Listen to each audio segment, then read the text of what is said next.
Educação é conhecer, fazer, viver e ser. Por isso, hoje vamos apresentar o 5º episódio do podcast. E hoje a profissão escolhida é fonoaudiologia. Nossa convidada para o podcast de hoje é Raema Souza da Silva.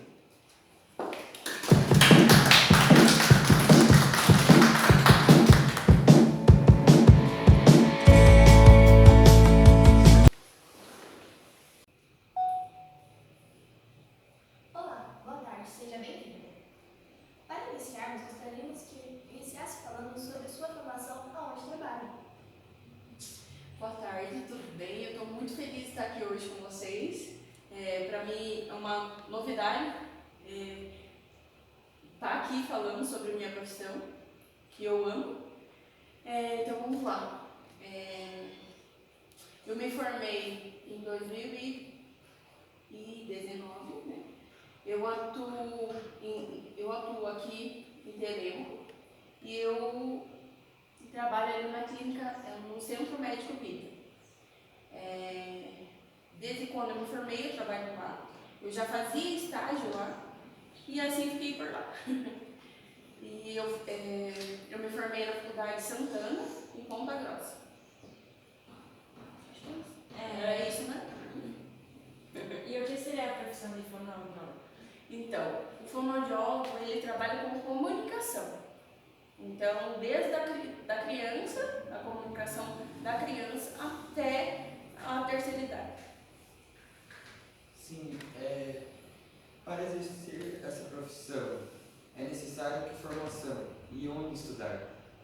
Então, é necessária a formação para fazer a faculdade, né, de fonoaudiologia, e não precisa fazer prova para ingressar na profissão, só a formação acadêmica mesmo.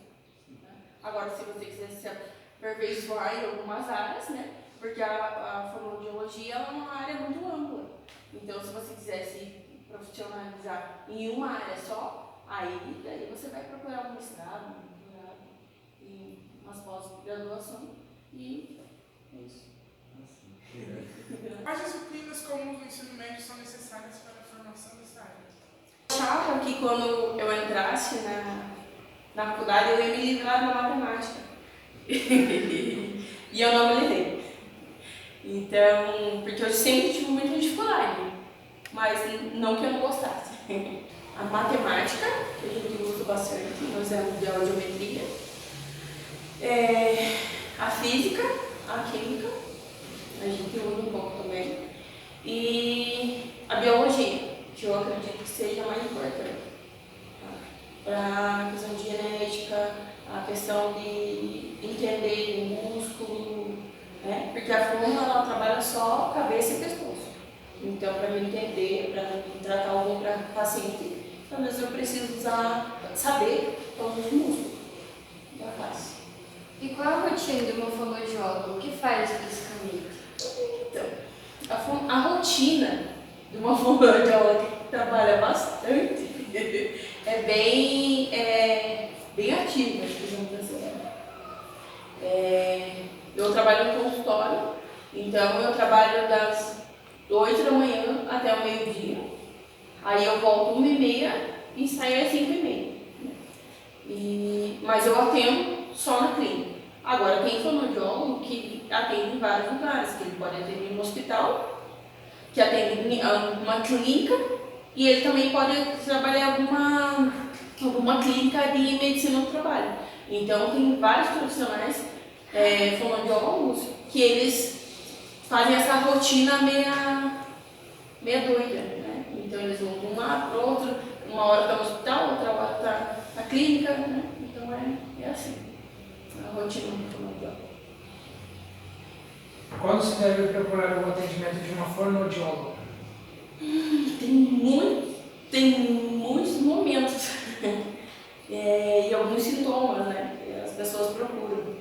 Geralmente, o que vocês já devem ter estudado, né? Eu acredito, que é uma criança que demora para falar, né? Ou alguma criança que geralmente troca o R pelo L, né? Então, eles procuram a fonoaudióloga. Alguém que está com problema de audição, precisa de um aparelho auditivo, vai procurar a fonoaudiólogo. Tá? Aí, por exemplo, tem algum profissional da empresa, eles precisam fazer audiometria periodicamente, a cada 6 meses, então, ou 1 ano. Né? Então, ele vai procurar uma fono que vai fazer a audiometria, né, para analisar o caso. Tem vários outros sintomas, digamos, que pode procurar uma fonoaudióloga. Também no caso no hospital. Às vezes a pessoa está engasgando, né? E é o caso e não sabe o que é. Vai no otorrino encaminha para fono. Por quê? Porque às vezes o paciente é idoso, não está conseguindo se alimentar, então a fono pode ajudar nessa parte também, porque a gente fala que tem disfagia. Né? Então aí a fono vai ajudar nessa parte também. Então é basicamente isso. Em fonoaudiologia, quais características pessoais uma pessoa precisa ter para escolher essa profissão? Então, primeiro, eu acredito que a pessoa tem que ser humana, tem que pensar no próximo. Porque na fonoaudiologia chegam muitas coisas, muitas histórias. Né?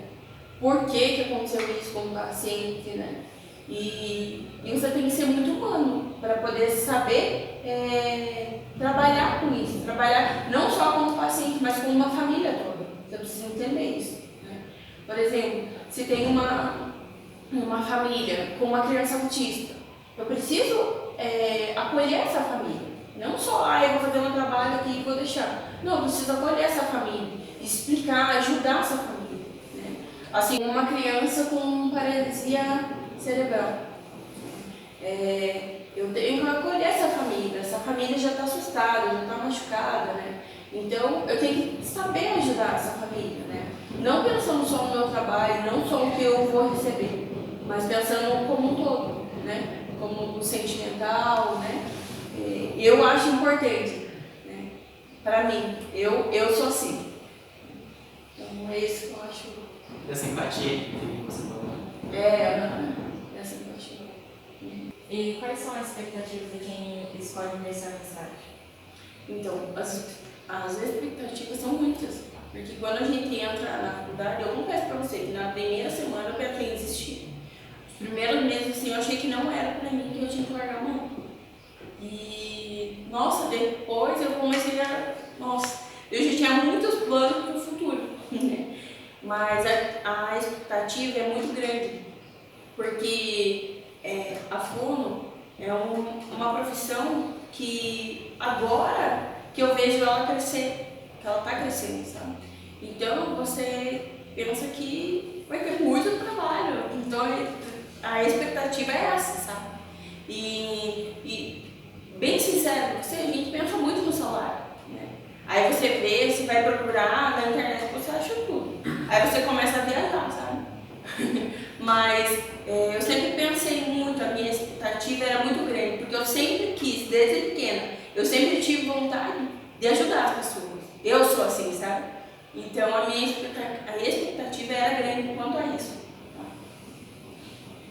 Sim, como em todas as profissões, poderia citar as frustrações dessa área? Então, uma coisa que me frustra muito nessa área é o descaso de muitos pais, porque não levam a sério o tratamento dos filhos. Ah, eu sei, tem uma em casa. Então, a mãe não ser comprometida com isso. Muitas vezes a gente marca o horário, espera que o paciente não vai. Né? E a gente sabe que é necessário. Porque às vezes a mãe chega no consultório, porque ele não fala. Mas por que ele não fala? Tem toda uma história por trás disso. Né? E aí você vai investigando e fala, olha, não é só a fala, tem mais alguma coisa. E daí a mãe simplesmente se fecha para isso. Né? Quer tampar o sol com uma paneira. Então isso me frustra muito. E a desvalorização também da fono para o comércio de trabalho, né? me deixa um pouco frustrada também, não é? Alguma coisa ou alguém te influenciou na escolha da sua carreira? Então, para ser bem sincera, fono era a minha terceira opção. A minha primeira opção era psicologia, que eu sempre gostei, eu sempre falei muito, sempre gostei de conversar com as pessoas e, né, claro que não é só isso, né, mas eu sempre me identifiquei muito com psicologia. Então, a minha primeira opção era psicologia. A minha segunda opção era zootecnia, então era tipo uma coisa assim, nada a ver, né? E a minha terceira opção era a fonoaudiologia. Aí a minha mãe, ela começou a me mostrar algumas coisas e um dia eu comecei a ler que faltavam alguns profissionais nessa área e comecei a gostar. Daí eu fiz vestibular de psicologia, zootecnia, fiz, mas obviamente não passei. Aí quando eu fui tentar fono, eu fiquei doente, então eu acabei não conseguindo começar.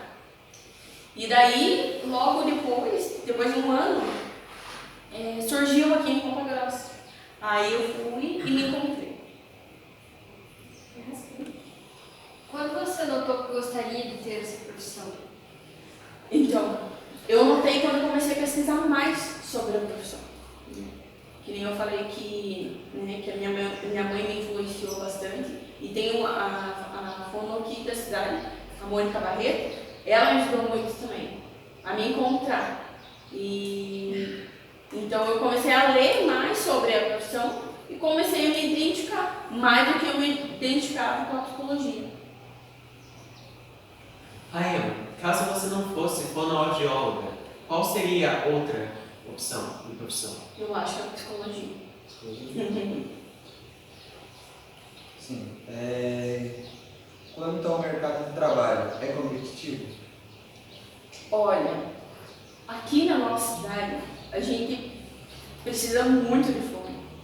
Então, aqui não é competitivo. Eu vejo em outros lugares, que eu tenho colegas, né, de trabalho, que em outros lugares é meio competitivo. Mas aqui não. Aqui a gente precisa de mais fonoaudiólogos. Tá? A gente aqui, acredito que nós somos em 10, não me engano, e nós estamos todas com a agenda fechada. A gente trabalha de segunda a sexta, né? E a gente não tem horário mais. Tem uma demanda muito grande de crianças precisando da fono. A remuneração é satisfatória? Dá para ter uma boa qualidade de vida? Essa história dá sim para ter uma boa qualidade de vida. Você poderia deixar um conselho assim, ou uma indicação, uma dica para profissional, para os alunos do Colégio Estadual Volta Caminho? A fono, ela é encantadora. E eu acho que você devia pensar e ler sobre a fono e ver o quanto é bom. Eu falo pensando assim, já me emociono, mas é um prazer a gente olhar e ver um paciente evoluindo, sabe? Você vê o olho de uma mãe brilhando porque o filho está conseguindo, sabe? Ou de você ver um paciente evoluindo e ele ficando feliz, né? Eu lembrei agora de não sei se posso falar isso? Posso. Lembrei de uma paciente minha e ela teve um câncer na traqueia e ela perdeu a voz. E eu gosto muito da parte de voz. Quem me conhece sabe que eu gosto muito. E a outra falou, olha, eu não quero tratar ela porque eu não gosto muito. E eu falei, não, pode mandar, né, pra mim. Aí eu comecei a atender ela. Com uma semana ela começou a mudar e começou a produzir já som, sabe? Eu vi ela chorando na minha frente. E eu também chorei, obviamente, porque eu sou assim, sabe? Eu sou muito coração, né? Então, Para mim, no hospital, para trabalhar fono hospitalar, eu não consigo. Eu não consigo. Mas a fono é muito inspiradora. Ou ver uma criança ouvindo, um idoso ouvindo, né? Ou conseguindo se alimentar, é muito satisfatório. Então vale a pena procurar pela fono, para aprender um pouco mais sobre ela. Quem sabe sai algum fonoaudiólogo por aqui. Agradecemos muito a sua participação aqui no nosso podcast, nos deixando dicas tão importantes. Muito obrigada. Eu que agradeço pelo convite. Então chegamos ao final de mais um vídeo do nosso podcast. Se gostou, deixa alguma dúvida aí no comentário que você não entendeu muito bem, que a gente vai procurar responder você. Dá um joinha, se inscreve no canal, compartilha para o seu amigo. Até mais, bye!